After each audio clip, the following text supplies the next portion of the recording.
Thank you. Good morning. This is a meeting of the Government Operations and Health Facilities Subcommittee to the Health and Government Operations Committee. This is a work session. Today, the bill order we will be hearing is HB 420. I think the HGO's screen needs to be muted. And you need to mute yourself. The bill order we will be hearing is a meeting of. Thank you.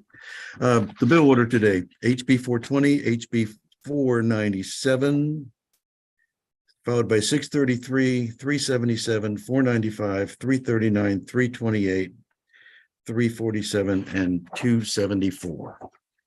So we will start with HB 420, and that is Aaron. This bill requires the Health Services Cost Review Commission, when considering objective standards of efficiency and effectiveness, to determine the reasonableness of hospital rates, to do so in a manner that is consistent with the all-payer model contract. There were no amendments offered at the bill hearing. Delegate Morgan is not in the room. He is not, but it doesn't look like there's anything too complicated about this bill. It did pass the Senate 45 to 0, and there were no unfavorable votes in the Senate committee. Delegate Chalega. Thank you. It seems like just a technical bill, so I move the bill. Thank you. Do we have a second? Second. Okay. We have a motion and a second to move favorable on the bill. All in favor, say aye. Aye. Anyone opposed? Okay, thank you. Moving on to the next bill, 497. Okay, what about the shrimp one? Delegate Alston, you need to mute. Thank you. HB 497, that is Aaron, that's you again.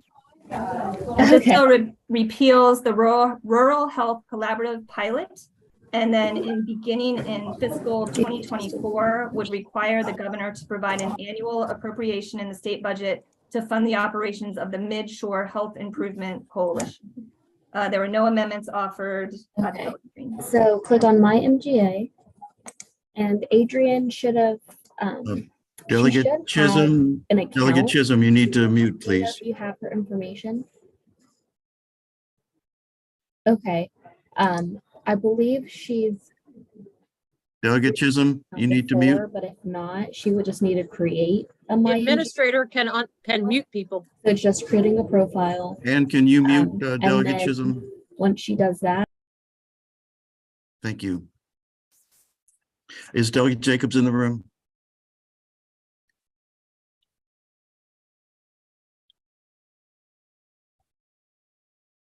Okay. This was a pretty straightforward bill, and it had no opposition in the bill hearing. Delegate Chalega.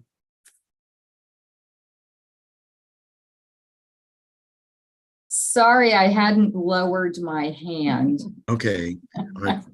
I thought you wanted to make a Move I'll make a favorable. second. Move favorable. Thank you. Move favorable in a second. All in favor, say aye. Aye. Anybody opposed?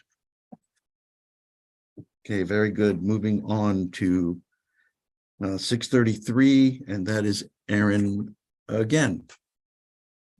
This bill would alter the minimum standards for a physician credentialing process that a hospital must have in place as a condition of licensure by requiring that the formal written reappointment process for physicians must be conducted in accordance with standards of the accreditation body that accredits a hospital, rather than at least every 2 years.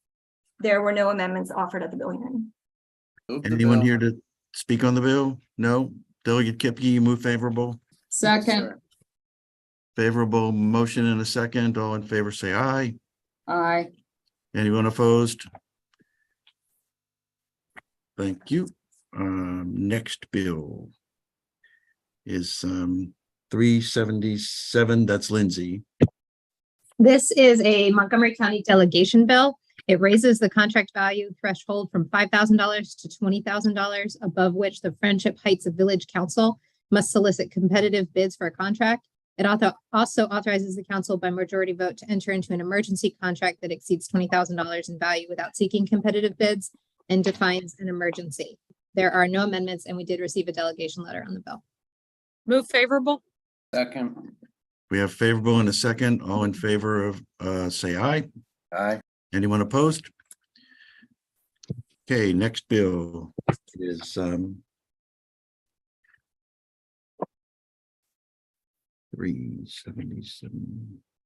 395. And that's Lindsay. This bill establishes specified notice, public hearing, and reporting requirements when a principal department of the executive branch of state government seeks to close a state facility. The bill also modifies existing notice and public hearing requirements that must be followed when a principal department seeks to change the use, purpose, or function of a state facility, lease or purchase property for the purpose of providing health, juvenile, or correctional services to clients or inmates, excuse me, or recommence operations of a state facility. The bill expands the notice and hearing requirements in each of these circumstances to apply for a facility to which 25 or more state employees are regularly assigned. And it says that the bill may not be construed to alter or diminish an exclusive representative's right to bargain.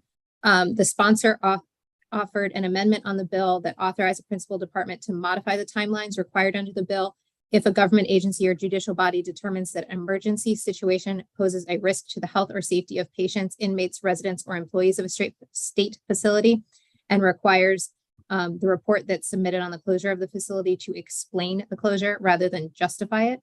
And it requires the report to address plans for assisting the patients, inmates, or residents affected by the closure. Thank you. Do I have a motion on the amendment? Move the amendment. Second. All right, I have a motion and a second on the amendment. All in favor of the amendment, say aye. Anyone opposed? Okay, do I have a motion on the bill? Move the bill. Move the bill. Second. Okay, is there any discussion on the bill? Delegate Kaiser? Don't we want to give Delegate White a hard time? Yeah, we do. Is she on the call? Oh, yeah. Delegate White, would you please explain your bill to us? Yes, Just, so no, I was Oh, you're kidding. You don't joking. need to explain it. got it, because I thought that Lindsay did an excellent job at explaining. Okay, we have on the bill as amended, we have a motion and a second. All in favor? Aye. Aye. Is anyone opposed? Sorry, Delegate White, your bill goes down in flames. 339. That's Lindsay, and it's also Delegate White again. This bill, as originally introduced, extends from June 30th, 2024 to June 30th, 2025, the termination date for the Maryland Lynching Truth and Reconciliation Commission, and extended the deadline by which the commission must submit a final report of its findings and recommendations to the governor and General Assembly. The sponsor offered an amendment on this bill that extends the final reporting date and termination date of the commission by 2 years instead of just the 1 year. Delegate White, do you care to speak to your bill? I think that summarizes it all. Okay, good. Thank you. So do I have a motion on the amendment? I'll move.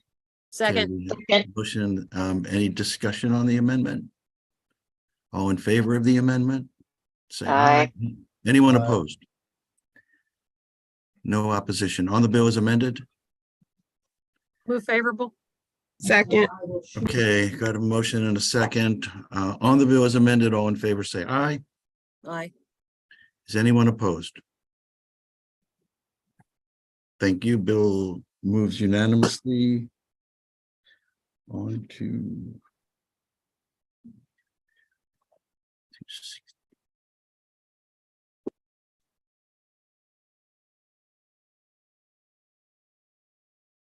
328. Is that where we are? Yes. Thank you. That's Lindsay. As originally introduced, this bill establishes that it's the policy of the state to make payment under specified grant agreements within 30 days of either the payment becoming due under the grant agreement or if later receiving a proper invoice, and provides that interest accrues at the rate of 9% per year on any amount that is due and payable but remains unpaid after 30 days.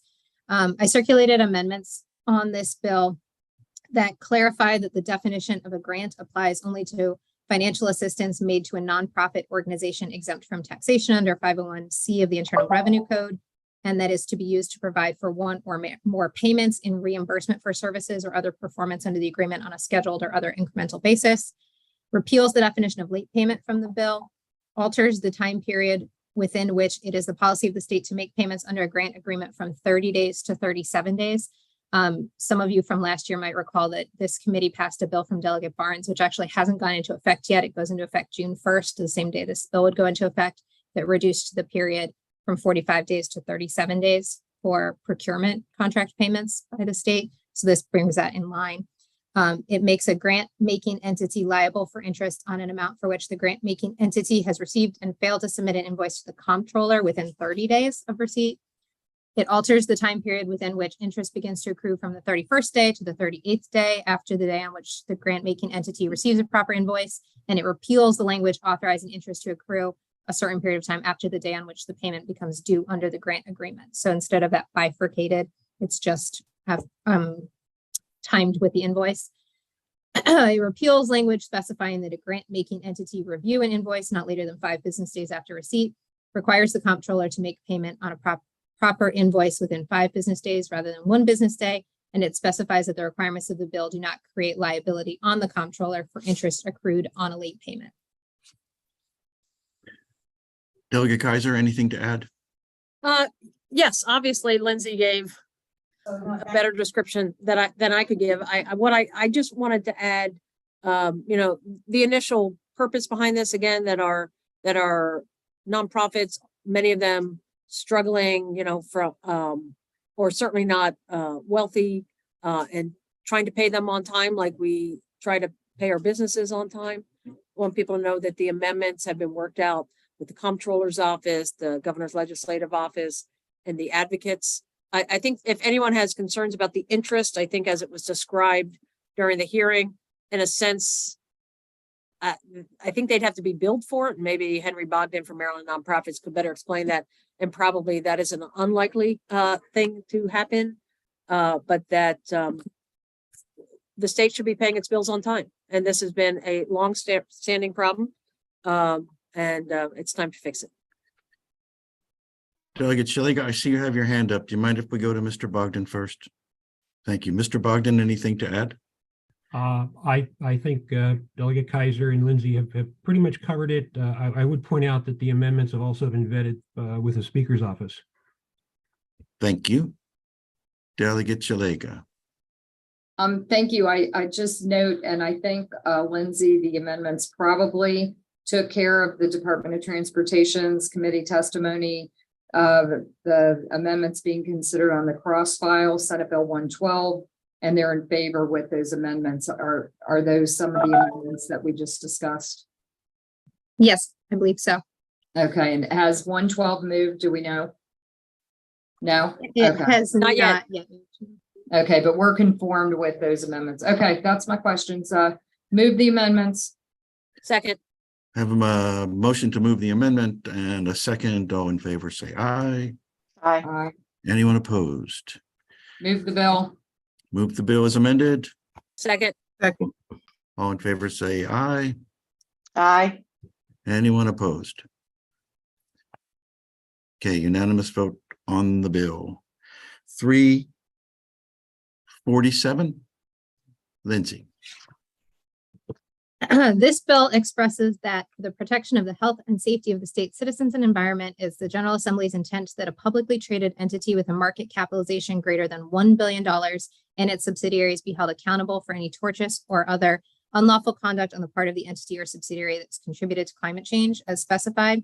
And to that end, it expressly authorizes the Attorney General to investigate, commence, and prosecute or defend any civil or criminal suit or action that holds accountable a publicly traded entity with a market cap greater than $100 billion or its subsidiaries.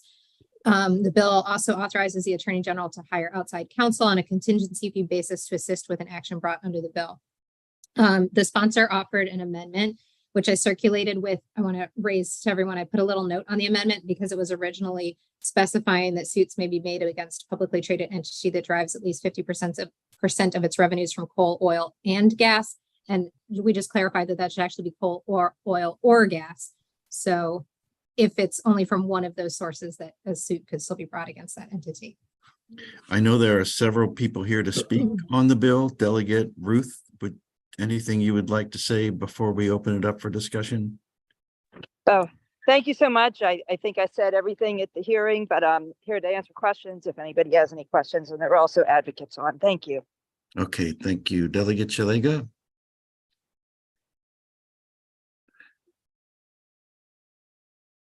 Sorry, I forgot to take my hand down again. Okay, Delegate Kaiser. Thank you, Mr. Chairman, and thank you everyone on the last bill. My question for Lindsay or for Delegate Ruth, I just want to confirm, given the different discussions during the hearing and the different questions, this doesn't tell the Attorney General that something has to be done. It's just giving the Attorney General authority that attorneys generals have in other states. Is that correct? Yes, that's correct. It just authorizes the Attorney General to take action. It doesn't require it. Okay, thank you. Anyone else here to speak on this bill?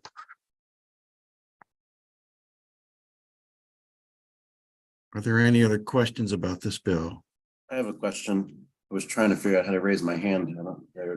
Anyway, my question is, can't the Attorney General do this already with the consent of the governor?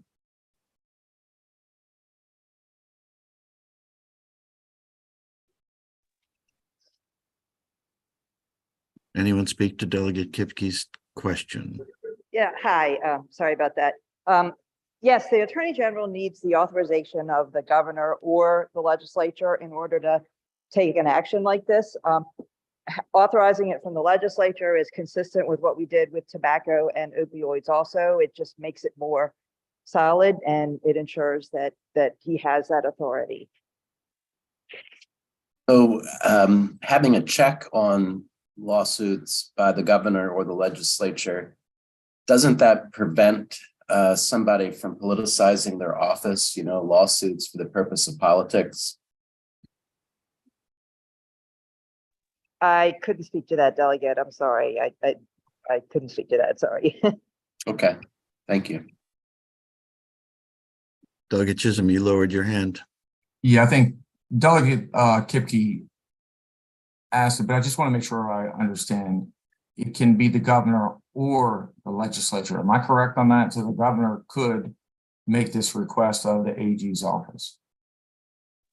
That's my understanding. Lindsay, do you, or is Hannibal on?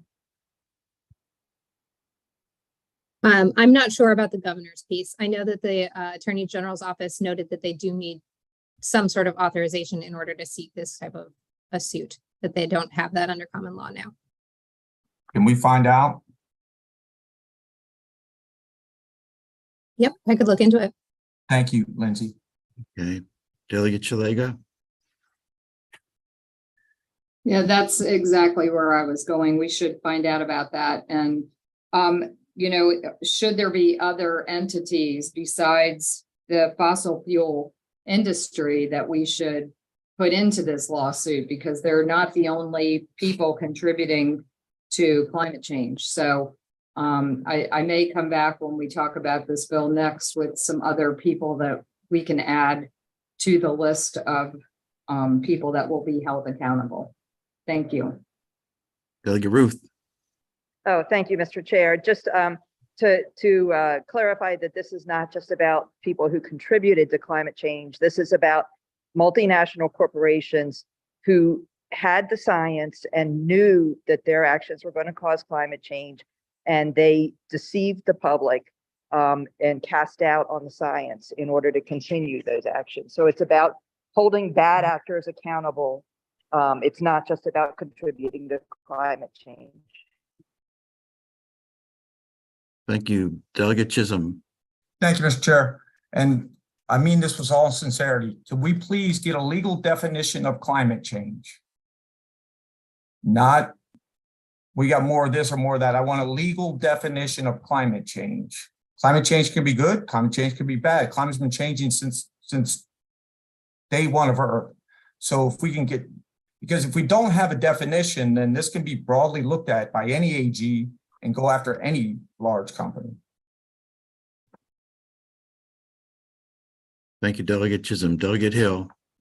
Yes, Delegate Ruth, I just want to clarify to Delegate Shaliga's point, the way this is written, it's not just fossil fuel companies, right? So any multinational above that particular threshold who had information that their actions was contributing would fall under, correct? Thank you, Delegate.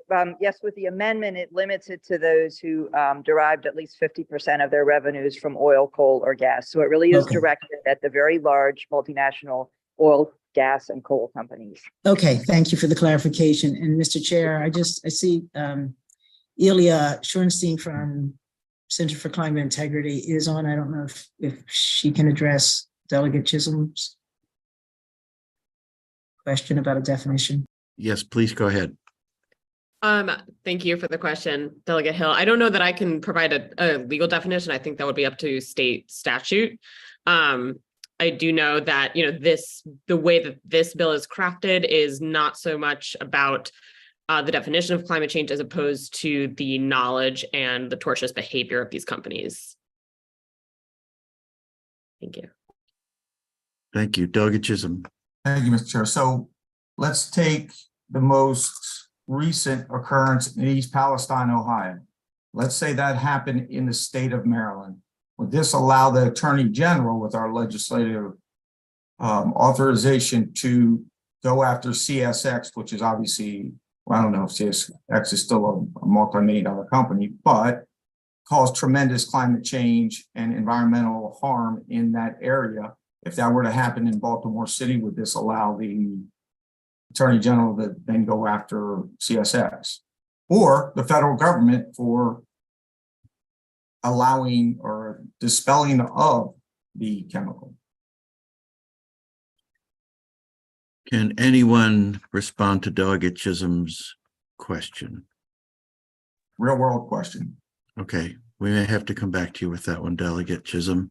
Mr. Chair, I can try and answer that a little bit. Thank you. To my knowledge, that this bill, it's specifically focused on that lying aspect. And again, so if there was a company that had a market capitalization over $1 billion that also derived 50% of its revenues from oil, gas, or coal, if they were found to have knowledge of and then lied about their contributions to climate change, that is when they would be able to be held accountable under this bill. But again, the bill is just really for that authorization component as well. It doesn't direct the Attorney General. So to Delegate Chisholm's question, if there was no deception in the scenario that he described, this bill would not apply? That is my understanding. I don't know if Lindsay or Delegate Ruth would want to confirm. Yes, right. And also I will note that and obviously what happened in West Palestine was just hard, and we're all not happy about that. But this bill is specifically about the fossil fuel companies, and I don't believe that CSX or Southern. So I'm sorry, I forgot the name of the company there, but I don't believe that they derive at least 50% of their revenues from oil, coal, or gas, and that with the amendment it would limit it to that. So this would largely just apply to energy companies? Yes, that's correct. We have a couple of outstanding questions. So I'm going to hold the bill until next week. Did anyone else want to add anything that we need clarified before we bring this bill up again next Wednesday?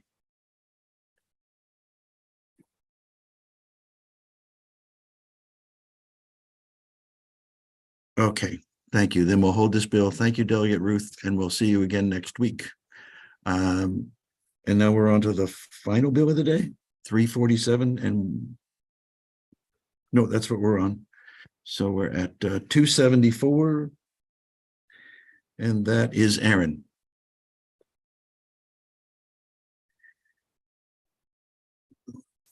This bill would establish a 7-member task force on reducing emergency department wait times. The task force would be required to identify potential solutions to reduce excessive wait times in emergency departments in the state, study best practices for emergency department staffing, triage, and bed availability in other states, and make recommendations regarding best practices for reducing emergency department wait times that should be implemented in the state. There were several individuals who testified favorable with amendments at the bill hearing. I have received an amendment sponsored by Delegate Johnson that would add an emergency department nurse from a group that has collective bargaining power. I did not include it in the for the committee just because I know that so many people want to offer amendments on the bill. So today could be a good discussion time. Okay, good. I see there were 21 witnesses favorable with amendments. Correct. And we have some of them in the room today. But let me first go to Delegate Kaiser. Thank you, Mr. Chairman. And yeah, with task force bills, most of favorable with amendments are usually people wanting to add or remove themselves from it. I did certainly think that, an EMS personnel needed to be on it. I do appreciated the concern that was raised about collective bargaining. I think I asked a question during the hearing, and I think someone said this is part of it, and maybe when the analyst can clarify that if the behavioral health challenges that we have in the state means that patients are getting boarded in ERs, is that part of the study? So does it go beyond to say, hey, the wait times are 20% exacerbated because we have these behavioral health bed issues? So is that in the purview of this bill? As introduced, it's not explicit because it calls for identifying potential solutions and best practices. So that's all the bill is introduced contemplates. Well, if we are taking this up, it sounds like this week and next week, based on what the chairman said, I'm wondering if we can add language about that to ensure that that gets covered. Thank you. I'll just take notes of everybody's input. Delegate Johnson. Thank you, Mr. Chairman. I just wanted to let the committee know I did check with the sponsor of the bill before I put that amendment in, and he considered that a friendly amendment. Thank you. Lori Doyle. Good morning, all. Just picking up on what Delegate Kaiser just spoke about. When we testified on the bill, we did so with the understanding that, EDs don't operate in a vacuum. The things that create the ED wait time are the number of people coming to the ED that don't necessarily have to get that level of care, and the ones that are getting stuck in the ED, and that's got behavioral health written all over it. We have been doing some work, a lot of work in the community to address both of those, the front door and the back door, and we think we have some specialized knowledge that we can bring to help this task force. So that's why we suggested a seat for community behavioral health. Thanks. And I see you have your flag up since it's the first day of American Irish Heritage Month. Yes, sir, I do. Megan Renfrew. Hi.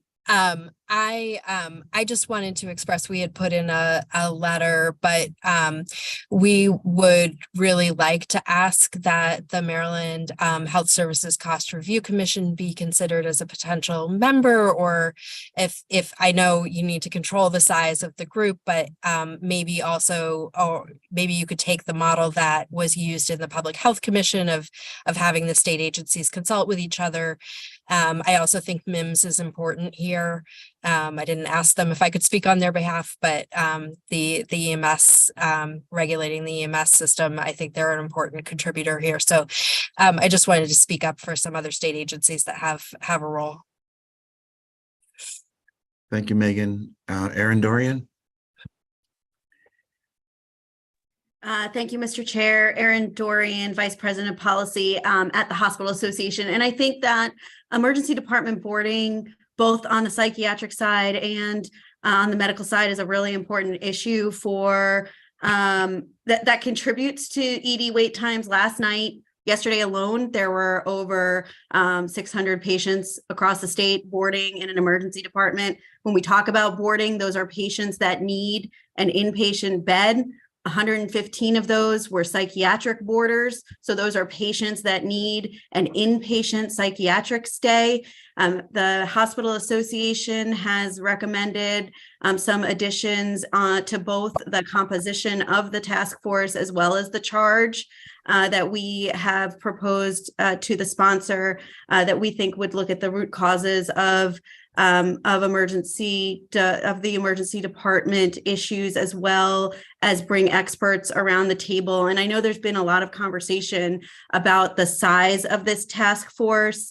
I think that there is no magic number. I think we just need to have the right people around the table to get to solutions. So that's where we will. That's what I will say. Thank you, Delegate Shalega. Thank you. I'm wondering whether the language on page 2, directing the task force shall identify potential solutions to reduce excessive wait times, study best practices. I don't know whether we need to increase that charge, because they need to know what we're talking about. Like, all the hospitals have I don't know if we need more language in there. Where are the wait times worse? Why are we where we are? I'm just a little concerned that this is too narrow. Clearly identify potential solutions, yes, but how do we get here? And why wouldn't we want them to take a more global look? Maybe they're already going to do this, but I just thought I'd raise that question. Thank you. Dana Kaufman. Thank you. And Delegate Shalega, we agree with your assessment that the charge has to be broader. As Aaron had mentioned, the Maryland Hospital Association does have amendments that would broaden it. On behalf of the American College for Emergency Physicians, we do have recommendations for who needs to be at the table, but we also have some changes to that charge, kind of building on the Maryland Hospital Association that I gave to Aaron Hopwood. But I also wanted to point out that, we don't want to recreate the wheel here. Since 2002, there have been 7 studies on emergency room overcrowding. And I think that they provide us with a very good starting point, which is incorporated into our amendments. I also don't think we need to do the work that is already being done by various other work groups, such as the Commission on Healthcare Workforce Shortages. We don't want this to be a vacuum. So I think we really do need to have some language to coordinate those areas. And then just 2 other points. All those other 7 studies ended with recommendations. We don't need recommendations, we need solutions. And I think we need to be tighter in that, to have them come back with legislative recommendations, regulatory recommendations, recommendations under all payer waiver. And we probably need to look at that to see if there are incentives that are aligned or disaligned with, and that are exacerbating the wait times. So again, Aaron Hopwood has the amendments, but just as we move forward, those are all our thoughts on it. Thank you. Thank you. Anna Palmisano. Hello, I'm with Marylanders for Patient Rights. We're the lead advocates for this particular bill. And the intent of the task force was always to take a strategic approach to an urgent problem. We're not trying to solve everything. We're just trying to get started on this.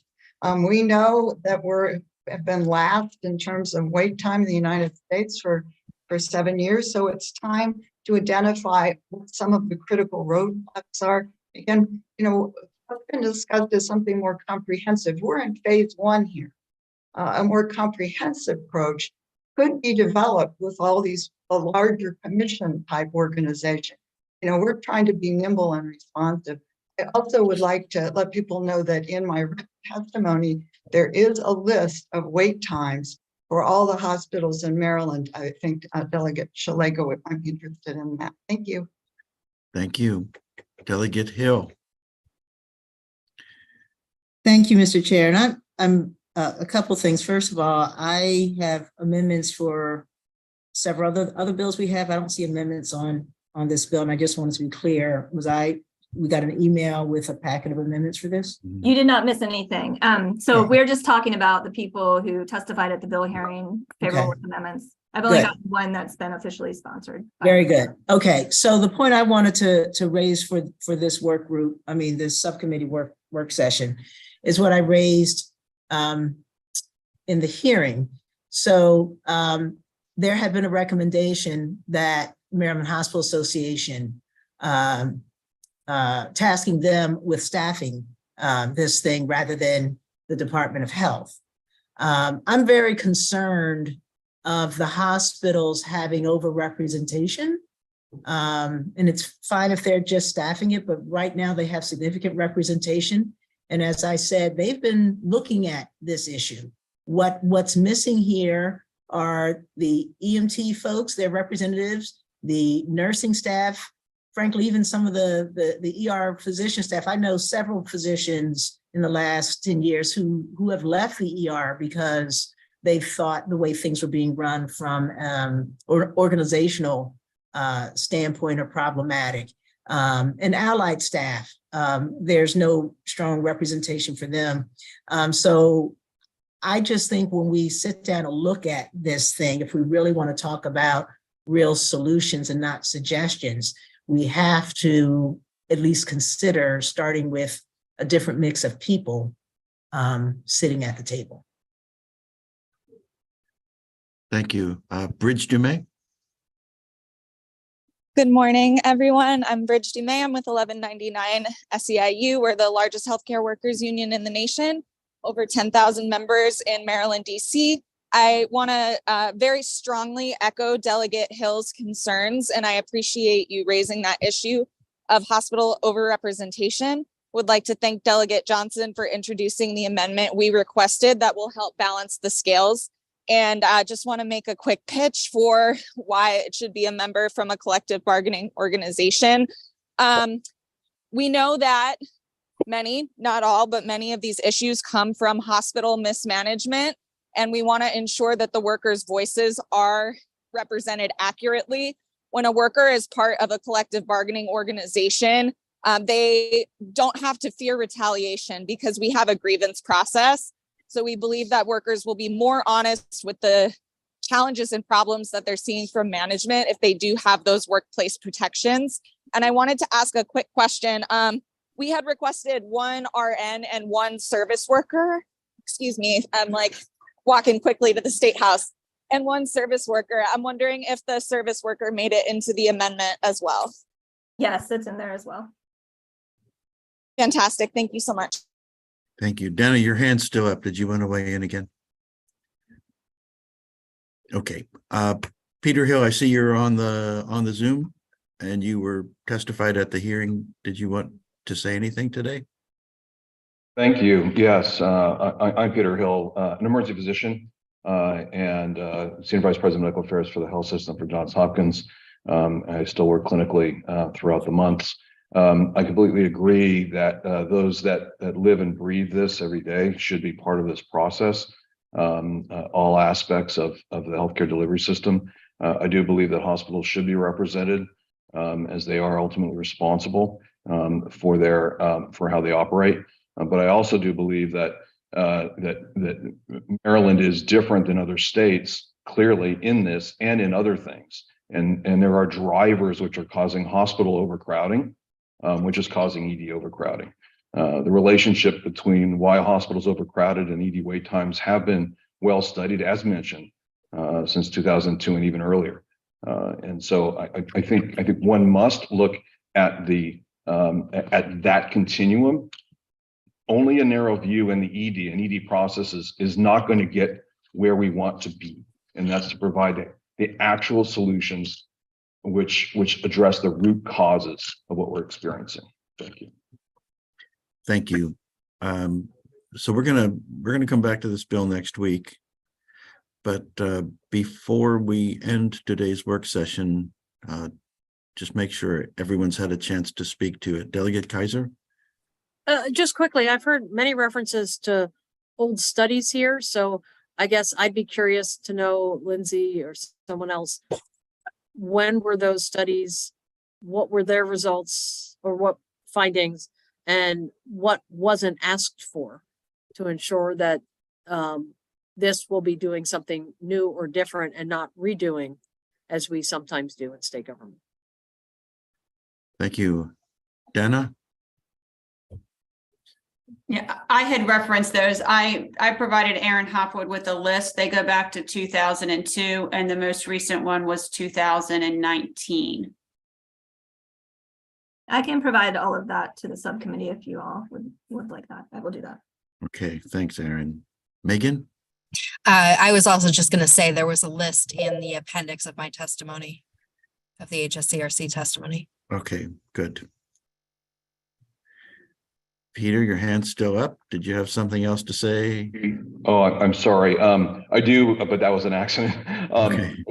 I think through the MHA, we submitted a couple articles as well. There's one by academic department chairs across the United States that just was published in late last year, including Dr. Kellen from Johns Hopkins, as well as a letter to President Biden sent by 11 or 12 or 13 healthcare organizations around the nation speaking to this issue with references.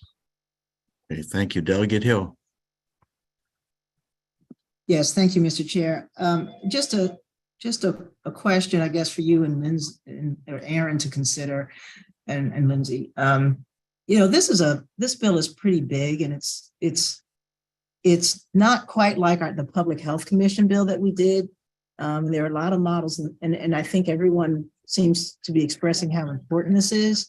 And I'm wondering about the process of our continuing to deal with this in work sessions where we have multiple other bills to consider, and wondering if you might be considering some other way that, other than the sponsor with the stakeholders, which is obviously the way we've always done it, if there's some other process by which the subcommittee can work this bill without other things falling behind. Just looking for.